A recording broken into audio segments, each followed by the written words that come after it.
Perhatian Allah Subhanahu wa taala, kita bicara tentang versi mereka, jadi mereka meyakini Nabi Isa yang disalib. Nabi Isa yang disalib. Kemudian dia disalib.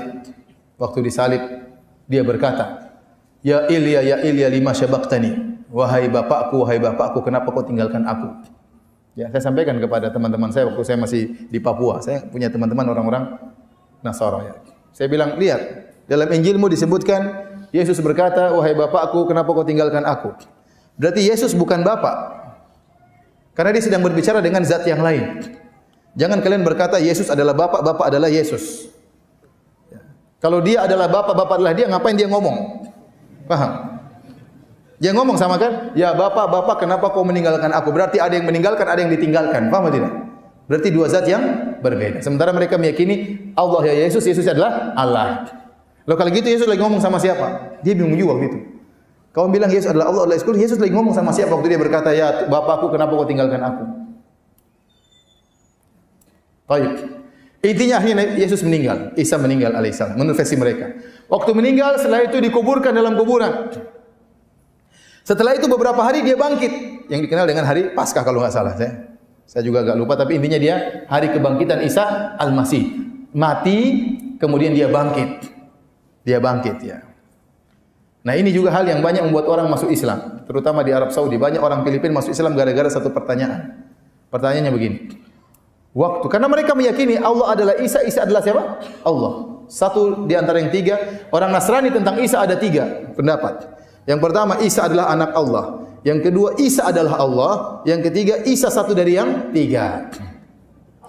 Pertanyaannya, waktu Nabi Isa meninggal dunia, apakah Tuhan Bapa juga ikut meninggal dunia? Ini pertanyaan.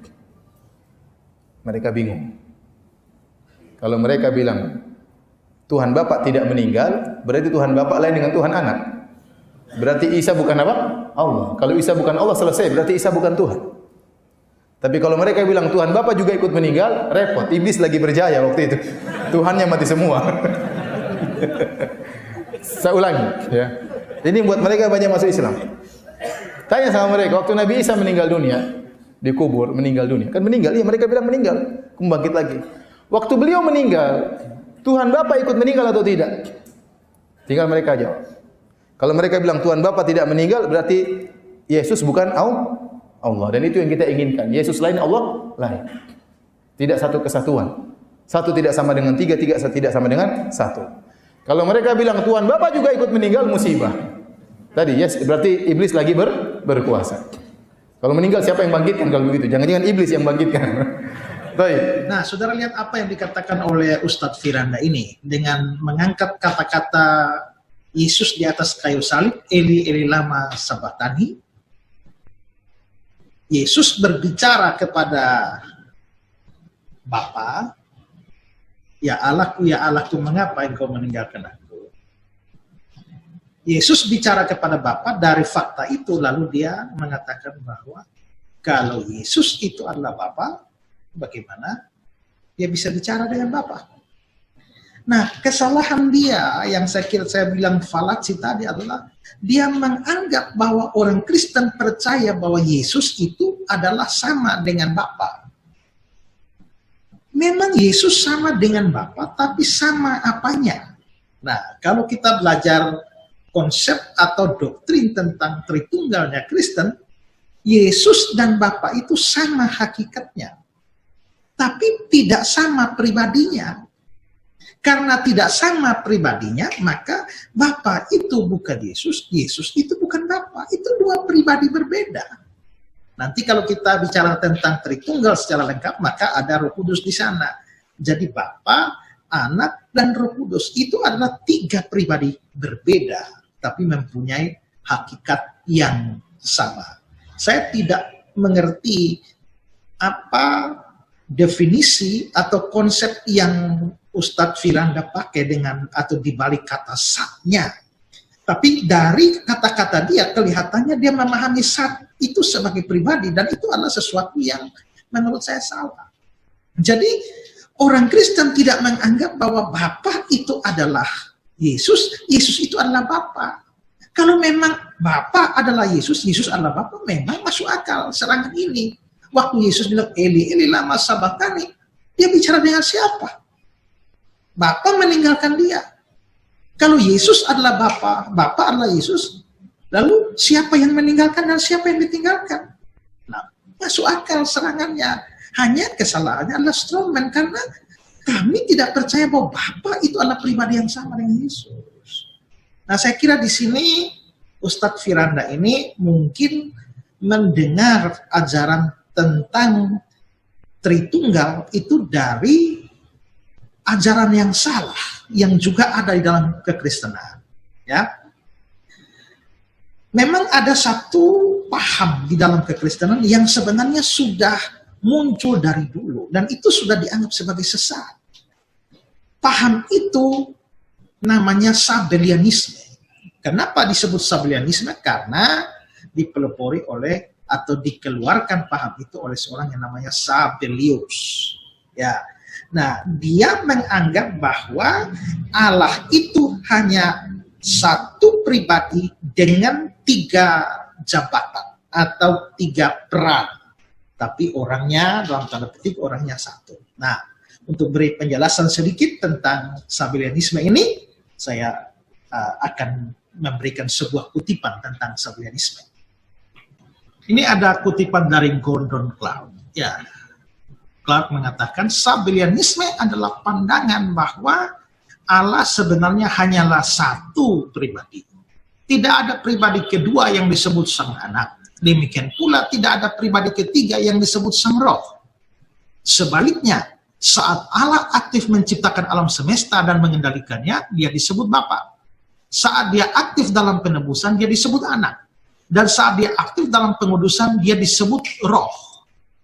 Ketiga nama itu menunjukkan 3 kegiatan berbeda dari pribadi yang sama. Tentu saja pengikut Sabellius mengenal Kristus sebagai Allah. Allah yang berasal dari Allah, dan bagi orang Kristen kebanyakan, ini kedengaran baik. Tapi Anak hanyalah dianggap nama salah satu dari ketiga kegiatan Allah. Nah, itulah Sabellianisme. Jadi intinya adalah bahwa ada 3 nama atau sebutan yang berbeda dari satu orang. Orangnya satu, tapi punya jabatan atau sebutan atau nama 3. Biasanya ilustrasi yang terkenal dari kaum Sabellianisme ini adalah misalnya saya Esra. Saya di gereja sebagai pendeta. Tapi saya juga dosen sekolah teologi. Maka di sekolah teologi saya adalah dosen. Tapi saya juga sedang menempuh studi doktoral saya. Jadi di tempat saya kuliah ya saya ini mahasiswa. Jadi ada pendeta, ada dosen, ada mahasiswa. Tapi orangnya ya satu, yaitu Esra itu. Itu pandangan atau ilustrasi menggambarkan Sabellianisme. Tapi ini salah. Pandangan ini jelas keliru dan paham Sabellianisme ini telah ditolak di dalam kekristenan sebagai ajaran sesat. Ratusan bahkan lebih daripada 1000 tahun yang lalu. Walaupun memang masih ada juga orang-orang yang berpandangan demikian. Tapi jelas itu bukan pandangan standar Kristen. Kenapa kami menolak pandangan Sabellianisme atau tidak percaya dengan konsep atau paham Sabellianisme seperti itu? Karena itu tidak sejalan dengan apa yang dinyatakan dalam catatan-catatan Alkitab tentang Bapa, Anak, dan Roh Kudus. Misalnya ya, Bapa, Anak, dan Roh Kudus itu pernah digambarkan muncul dalam satu momen bersama. Tadi dalam ilustrasi tadi ya, ada pendeta, ada dosen, ada mahasiswa. Orangnya satu ini. Nah pertanyaannya adalah, bisakah pendeta, dosen, dan mahasiswa itu kumpul sama-sama satu waktu? Ya tidak bisa dong, orangnya cuma satu. Tapi Bapa, Anak, dan Roh Kudus bisa. Kapan? Waktu peristiwa pembaptisan Yesus. Nah inilah yang tidak dimengerti oleh Ustadz Firanda. Ustadz Firanda berpikir bahwa orang Kristen menganggap bahwa Yesus dan Bapa itu satu pribadi, ya Bapa ya Yesus ya Bapa. Karena itulah kalau muncul pemikiran, kalau Yesus berteriak kepada Bapa, Eli, Eli lama sabachthani, jangan tinggalkan, mengapa engkau meninggalkan aku? Dan terus yang meninggalkan siapa? Yang ditinggalkan siapa? Jadi sulit. Jadi sebenarnya memang masuk akal keberatan dari Ustadz Firanda ini. Tapi letak salahnya dia adalah melakukan falasi yang namanya Strowman itu.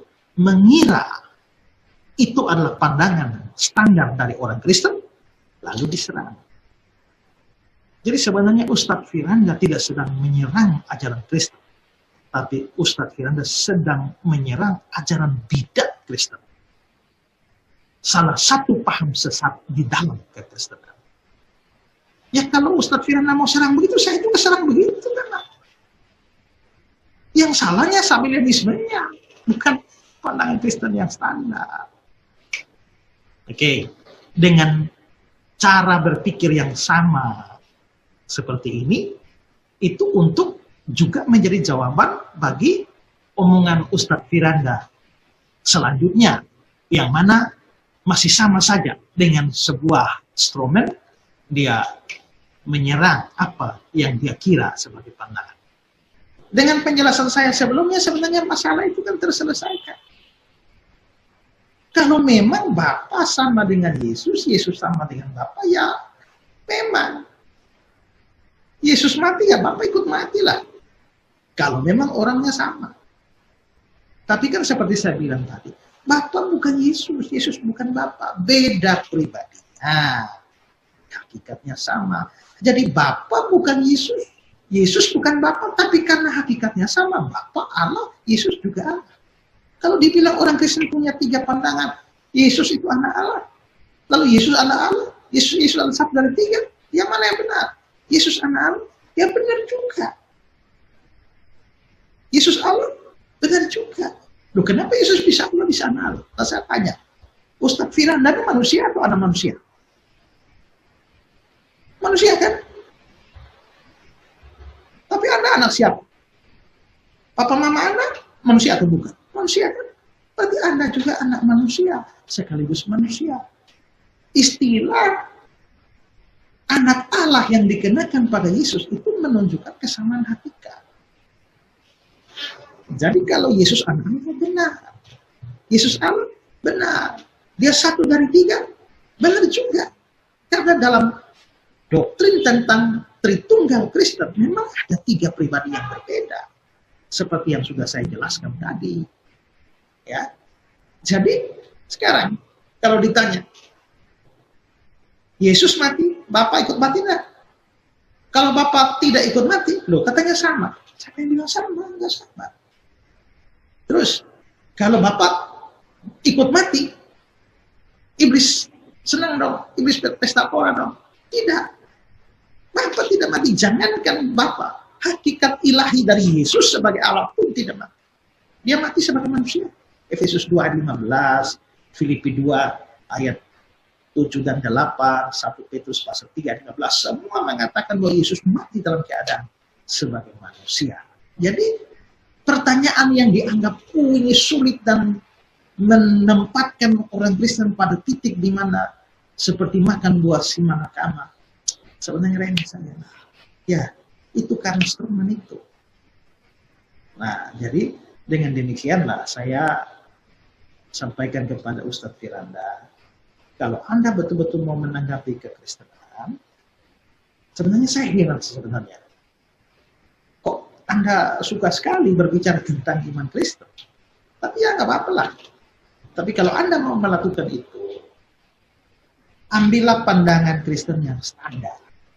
Anda bisa mencari buku-buku standar di dalam teologi Kristen dan pahami itu dengan baik, jangan salah paham. Setelah itu baru ajukan keberatan atau serangannya, sehingga Anda tidak menyerang apa yang sebenarnya saya juga tidak setuju pandangan itu.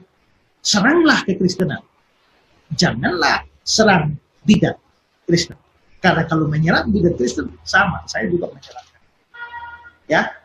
Nah itu masukan saja buat Ustadz Firanda. Kalau Anda mau tanggapi, silakan. Saya juga masih menunggu tanggapan Anda soal urusan silsilah. Tapi kalau memang Anda tidak mau perpanjang urusan silsilah, ya sudahlah. Ya. Tapi termasuk yang ini, saya harap Anda mau tanggapi. Tapi kalau Anda tidak mau tanggapi juga, ya tidak masalah. It's okay. Itu saja dari saya. Assalamualaikum warahmatullahi wabarakatuh. Shalom aleichem beshem. Amasya.